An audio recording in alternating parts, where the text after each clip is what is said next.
उस समय वो कितने ईमानदार थे वो जानते हैं, और आज भी इन्वेंट्री वही लिख रहे हैं। तो अपने इन्वेंट्री के पैटर्न को चेक कर लें, आपको अपनी ग्रोथ दिख जाएगी।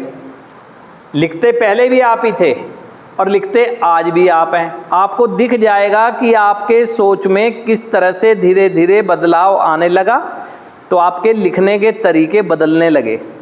आप खुद कंपेयर कर लेना। यहाँ बैठे हुए हर व्यक्ति अपनी पहले दिन की इन्वेंट्री पढ़ ले, उसमें आपके शब्दों में दुख भी दिखेगा, तनाव भी दिखेगा, गुस्सा भी नज़र आएगा, सार्कास्टिक तरीके से सब कुछ आएगा।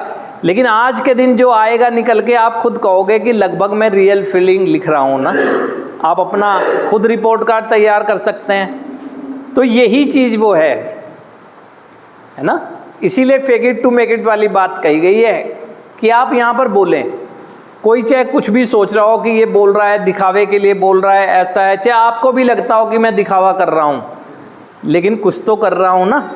उससे तो बेहतर है ना कि चुप बैठा हूँ।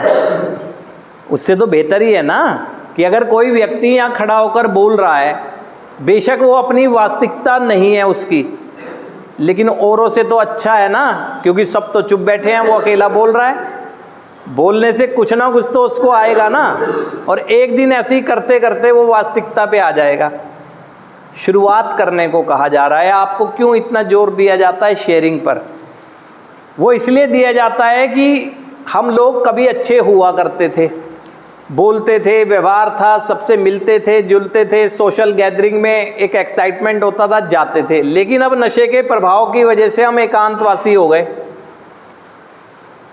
फैमिलियर फंक्शन हो कट मारते हैं, किसी रिलेशन में फंक्शन हो कट मारने लगते हैं। कॉन्फिडेंस लेवल डाउन हो गया ना।